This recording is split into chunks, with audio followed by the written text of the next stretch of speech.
சென்னை வடபழனியில் தீ விபத்து நேர்ந்த கட்டடம் முறையான அனுமதி பெறாத நிலையில் அதற்கு அனுமதி வழங்கப்பட்டது எப்படி என கேள்வி எழுந்திருக்கிறது. இதுகுறித்து நமது செய்தியாளர் சுப்பிரமணியன் தரவிருக்கும் தகவல்களை கேட்டு பெறலாம். சுப்பிரமணி, அந்த கட்டடம் முறையான அனுமதி பெறாத நிலையில் அது குறித்து நடவடிக்கை எதுவும் எடுக்கப்படவில்லையா?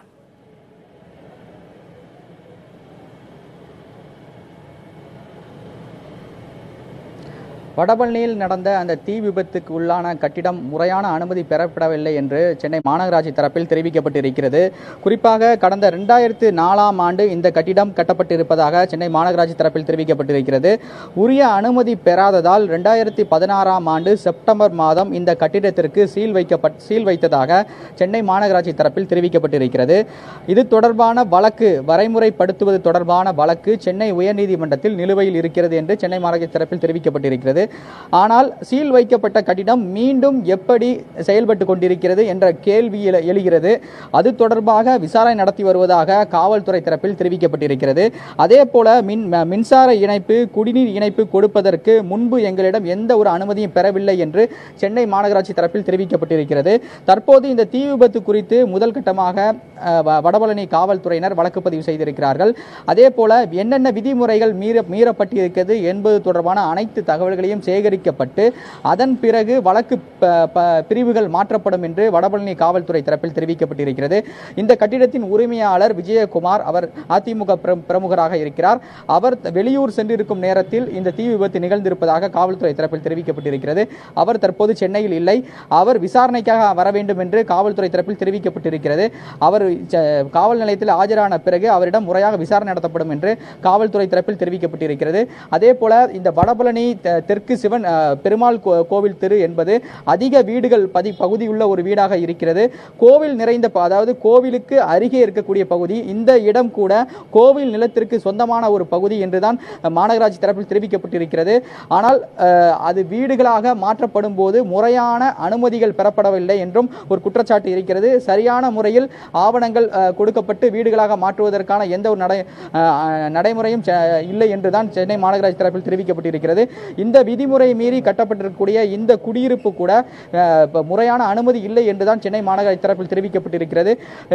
இன்று மாலை சென்னை மாநகராட்சி அதிகாரிகள் ஆய்வுக்காக இங்கு வர இருப்பதாக அதிகாரிகள் தரப்பில் தெரிவிக்கப்பட்டிருக்கிறது.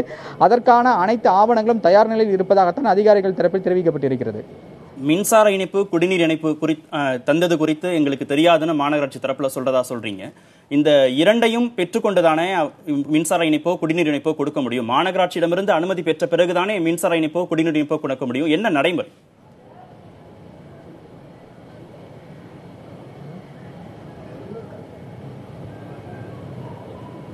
இந்த கட்டிடத்தை பொறுத்தவரையில் முதலில் 2 மாடிகள் மட்டுமே கட்டப்பட்டிருந்தது. 2004ஆம் ஆண்டு இது கட்டப்படும் போது 2 மாடிகள் மட்டுமே கட்டப்பட்டிருந்த ஒரு கட்டிடம். அதன் பிறகு மேலும் 2 மாடிகள் கட்டப்படுகிறது. அனுமதி பெறாமல் கட்டப்படுகிறது. அதற்குத்தான் அவர்கள் முறையான அனுமதி பெறவில்லை என்ற ஒரு குற்றச்சாட்டு சென்னை மாநகராட்சியினர் வைக்கிறார்கள். அதே போல சீல் வைக்கப்பட்ட ஒரு கட்டிடம் எப்படி மீண்டும் செயல்பட தொடங்கியது என்ற கேள்வி எழுகிறது. ஆனால் அந்த சமயத்தில், அதாவது 2016ஆம் ஆண்டு சீல் வைக்கப்பட்ட போது எந்த அதிகாரிகள் இந்த பணியில் இருந்தார்கள் என்ற கேள்வி எழுகிறது. எனவே அது தொடர்பான துறை ரீதியான ஒரு விசாரணை நடத்த வேண்டும் என்பதுதான் இங்கிருக்கக்கூடிய பொதுமக்களின் ஒரு கோரிக்கையாக இருக்கிறது. அதே போல இந்த 4 பேர் உயிரிழப்பதற்கு காரணமானவர்கள் மீது உரிய நடவடிக்கை எடுக்க வேண்டும் என்ற ஒரு கோரிக்கையும் இப்பகுதி மக்கள் முன்வைத்திருக்கிறார்கள். குறிப்பாக காவல்துறையினர் இதனை ஒரு தீ விபத்து என்ற அடிப்படையில் பார்க்காமல் 4 பேர் உயிரிழந்திருக்கிறார்கள், அதற்கு விதிமுறை மீறல்கள் என்னென்ன நிகழ்ந்திருக்கிறது என்பதை விரிவான விசாரணை நடத்தி உரிய நடவடிக்கை எடுக்க வேண்டும் என்பதே இப்பகுதி மக்களின் கோரிக்கையாகவும் இருக்கிறது. சுப்பிரமணி, அனுமதி பெறாமல் கட்டப்பட்டிருக்கும் கட்டடங்களை எந்த துறை சார்ந்த அதிகாரிகள் கண்டறிய வேண்டும்? இதனை கண்காணிப்பது யார், எப்படி?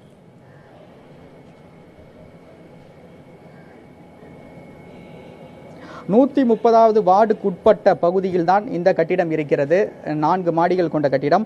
130வது வார்டு அதிகாரிகள் இதனை முறையாக கண்காணித்து நடவடிக்கை எடுக்கவில்லை என்ற ஒரு குற்றச்சாட்டை தான் இப்பகுதி மக்கள் முன்வைத்திருக்கிறார்கள்.